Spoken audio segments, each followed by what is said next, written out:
एक बार एक बहुत ही दुखी व्यक्ति एक महात्मा के पास आकर कहता है, मैं अपने जीवन से बहुत दुखी हूँ। मैं अपने बीवी बच्चों और अपने परिवार को भी खुश नहीं रख सकता। मैं अपने लिए भी कुछ नहीं कर पा रहा। कभी कभी तो मुझे अपनी जिंदगी को ख़त्म कर देने के भी ख्याल आते हैं।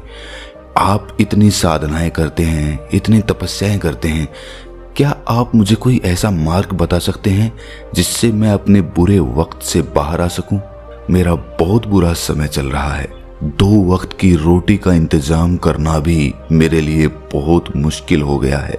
अब आप ही बताइए कि ऐसे वक्त में मैं जिंदा रहूं तो कैसे रहूं, कैसे अपने परिवार को खुश रखूं?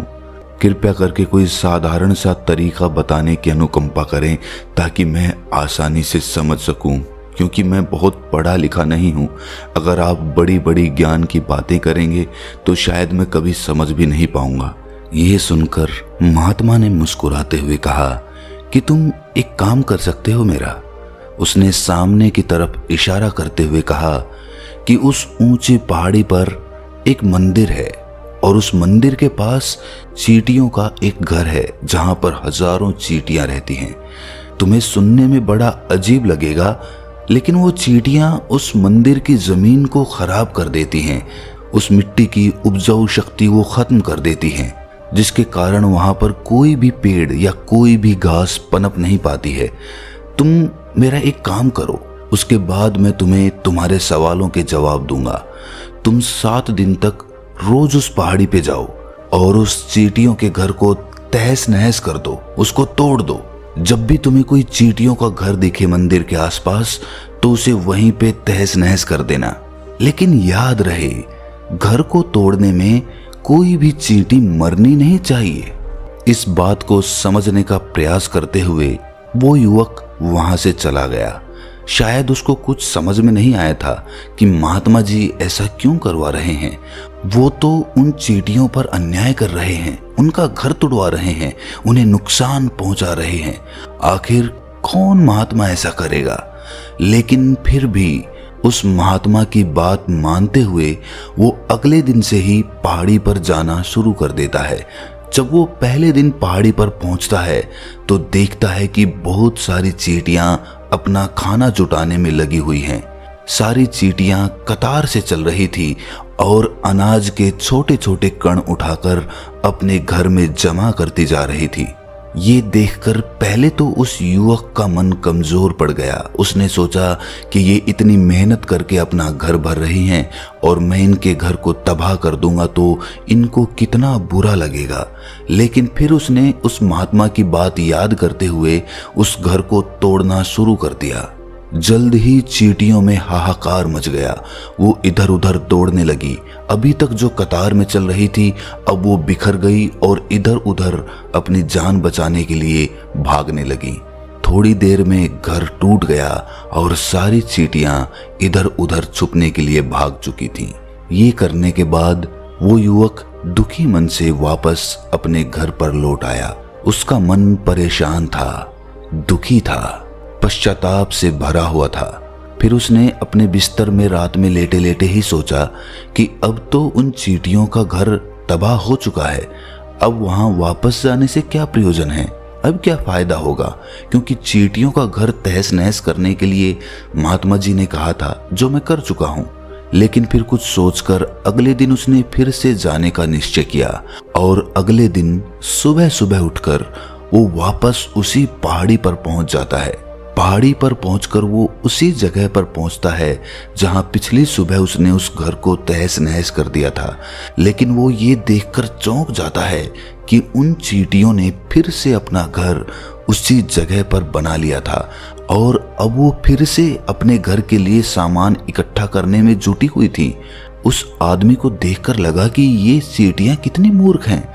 इनको पता है कि कल ही इनका घर इसी जगह पर तबाह किया गया है और उसी जगह पर उन्होंने अपना नया घर भी बना लिया। और ये सोचकर वो आदमी हंसने को हुआ। लेकिन फिर से महात्मा की बात याद करते हुए उसने उन चींटियों का घर फिर से तबाह करना शुरू कर दिया। फिर से उन चींटियों में हलचल मच गई और थोड़ी देर में वो चींटियां इधर उधर अपनी जान बचाने के लिए भागने लगी।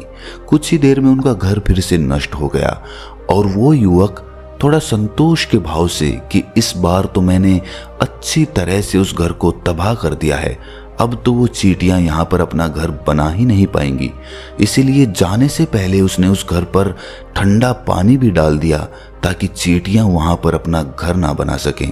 और इस तरह अपना कर्म पूरा करके वो युवक फिर से अपने घर लौट आया। आज रात में सोते वक्त फिर से वो इंसान यही सोच रहा था कि क्या महात्मा ये सही काम करवा रहे हैं? क्या किसी का घर तबाह करना किसी सिद्ध पुरुष को शोभा देता है? क्या हो अगर वो महात्मा सिद्ध पुरुष हो ही ना? क्या होगा अगर वो मुझे बेवकूफ बना रहे हो? लेकिन फिर उसने निश्चय किया कि मैं अपने काम को पहले पूरा कर लेता हूँ, उसके बाद ही पता चलेगा कि महात्मा मुझसे ऐसा क्यों करवा रहे थे।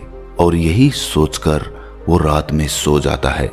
अगले दिन सुबह उठकर वो फिर से उसी पहाड़ी की ओर निकल जाता है। पहाड़ी पर पहुंचकर वो उसी जगह पर पहुंचता है जहां पर उसने उनके घर को तबाह कर दिया था, और वो ये देखकर खुश हो जाता है कि वहां पर कोई भी घर नहीं था, सारी चींटियां वहां से भाग चुकी थीं। अब उसने सोचा कि अब मेरा रोज रोज आने का क्या प्रयोजन, क्योंकि चींटियां तो अपना घर बदल चुकी हैं और महात्मा जी ने मुझे 7 दिन आने के लिए कहा था, लेकिन आज तो तीसरा ही दिन है, अब बाकी 4 दिन वापस आने का क्या प्रयोजन। और यही सोचकर उसने निश्चय किया कि यहाँ से वो सीधा उसी महात्मा के पास जाएगा और उनको ये सारी खबर बता देगा। जब वो वापस मुड़कर उस पहाड़ी से उस महात्मा की कुटिया की तरफ जाने लगा तो उसने देखा तो अचानक उसकी नजर एक और घरौंदे पर पड़ी जो कि चींटियों का ही बनाया हुआ था। मतलब कि वो घरौंदा चींटियों ने ही बनाया था और अब वो चींटियां नए घर में वास कर चुकी थी।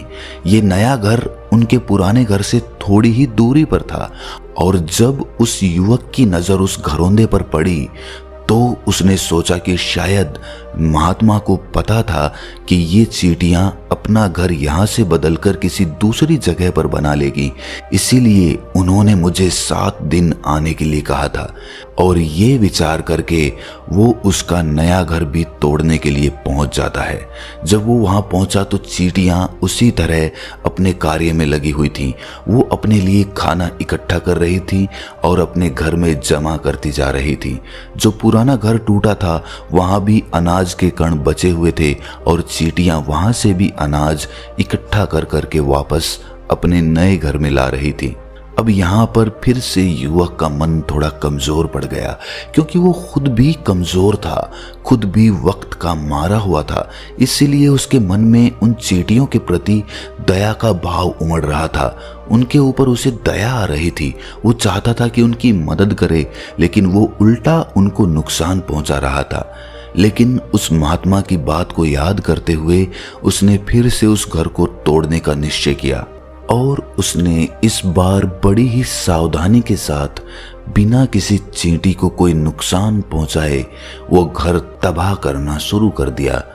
वक्त थोड़ा ज्यादा लगा, क्योंकि किसी भी चींटी को नुकसान ना पहुंचाने की शर्त महात्मा ने पहले ही रखी थी, इसीलिए उसको बड़ी सावधानी के साथ उन घरों को तबाह करना था। लेकिन आखिरकार उसने उस घर को भी तबाह कर दिया, और उस घर को तबाह करने के बाद वो बड़े ही दुखी मन से, इस बार वो पहले से भी ज्यादा दुखी था, क्योंकि उसने उनका नया घर भी तोड़ दिया था। वो उन चींटियों को बसने ही नहीं दे रहा था, और वो अब अपने आप को शैतान या दानव समझने लगा था। लेकिन फिर भी उस महात्मा की बात को मानते हुए वो अपने घर पर दुखी मन से वापस आ गया। रात में सोने से पहले एक बार उसने फिर से सोचा कि मैं कितना बड़ा शैतान हूँ, कितना बड़ा दानव हूँ। पुराना घर तो छोड़ो, मैं उन चींटियों को कहीं भी बसने के लिए कोई जगह ही नहीं दे रहा हूँ। वो चींटियां मेरे बारे में क्या सोचती होंगी, वो कितना दुत्कारती होंगी उस परमात्मा को जो मेरे द्वारा ये काम करवा रहा है। लेकिन फिर भी उसने अगले दिन जाने का निश्चय किया, और अगले दिन सुबह सुबह वो फिर से वहां पर पहुंच गया। वो ये देखकर फिर से आश्चर्यचकित रह जाता है कि इस बार चींटियों ने एक और नई जगह पर अपना घर बना लिया था। वो पहले से भी ज्यादा ऊर्जा के साथ काम कर रही थी और उन्होंने एक रात में पहले से भी बड़ा घर बना लिया था और अब वो फिर से अपना अनाज और खाना इकट्ठा करने में जुटी हुई थी। ये देखकर उस आदमी को लगा कि ये चींटियां किस मिट्टी की बनी हुई हैं। मैं इनको बार बार यहाँ से भगाने की कोशिश कर रहा हूँ और ये वहीं पर अपना घर बना लेती हैं। क्या इनको पता नहीं है कि मैं इन्हें यहाँ पर कभी भी बसने नहीं दूंगा? ये चींटी है, दिखने में इतनी छोटी है, लेकिन फिर भी ये मुझसे हार नहीं मान रही है। बड़ी ताज्जुब की बात है। और इस बार उसने गुस्से में उस घर को तहस नहस करना शुरू कर दिया। लेकिन इस बार तहस नहस करते हुए कुछ चींटियां वहीं पर मर गईं। उसके पैरों तले कुचल दी गईं। कुचलने के बाद जब वो अपने अहंकार से बाहर आया तो उसने देखा कि गुस्से में उसने उन चींटियों को कितनी क्षति पहुंचा दी है। उसका मन पश्चाताप से भर गया और वो रोता हुआ अपने घर की तरफ बढ़ गया। रात में सोते वक्त उसने सोचा कि मैं उन चींटियों पर बहुत ज्यादा अत्याचार कर रहा हूं, अब इससे ज्यादा अत्याचार मैं नहीं कर पाऊंगा। और यही सोचकर वो अगले दिन उन चींटियों के लिए अपने घर से थोड़ा आटा लेकर उसी पहाड़ी पर पहुंच जाता है। आज उसके मन में उन चींटियों के प्रति श्रद्धा का भाव था, दया का भाव था। आज वो उनकी मदद करना चाहता था। और जब वो वहां पर पहुंचा तो चींटियां फिर से अपने नए घर को बनाने में जुटी हुई थी। उसने बड़ी ही करुणा के साथ उन चींटियों को अपना लाया हुआ वो आटा खिलाया और अगले 3 दिनों तक वो ऐसा ही करता रहा। वो रोज सुबह जाता और उन चींटियों को अपने हाथों से आटा खिलाता। 7 दिन के बाद वो युवक उस महात्मा के पास पहुंचकर हाथ जोड़कर बोलता है कि हे महात्मा जी, मुझे माफ कर देना। मैंने उन चींटियों का घर तबाह करने के लिए बहुत कोशिश की। मैंने उनका घर तबाह किया भी, एक बार नहीं 4 बार मैंने उनका घर तोड़ा। उसके बाद मैं हिम्मत नहीं कर पाया, उनके घर को नहीं तोड़ पाया। मैं समझ सकता हूं कि मैंने आपका काम पूरा नहीं किया और इसके बदले आप मुझे वो तरीके भी नहीं बताएंगे जो कि मुझे मेरे बुरे समय से बाहर निकाल सकते हैं। लेकिन मुझे इसका कोई खेद नहीं है। मुझे लगता है कि मैंने जो किया वो सही किया, इसीलिए मैं आपसे आज्ञा लेकर वापस जा रहा हूँ। कृपया मुझे वापस अपने घर जाने की आज्ञा दीजिए। ये सुनकर उस महात्मा ने मुस्कुराते हुए कहा कि अरे बंते, कहाँ चल दिए? रुको तो सही, जलपान तो कर लो, थोड़ी देर ठहर जाओ, उसके बाद चले जाना। और ये कहकर वो महात्मा उस युवक के लिए पानी लेकर आते हैं। पानी पिलाने के बाद महात्मा उस युवक से पूछते हैं कि तुम मुझे ये बताओ कि आखिर तुम उन चींटियों का घर तबाह क्यों नहीं कर सके? वो चींटियां तो छोटी छोटी हैं और तुम इतने विशालकाय हो, फिर भी तुम उन छोटी छोटी चींटियों का घर तबाह नहीं कर पाए।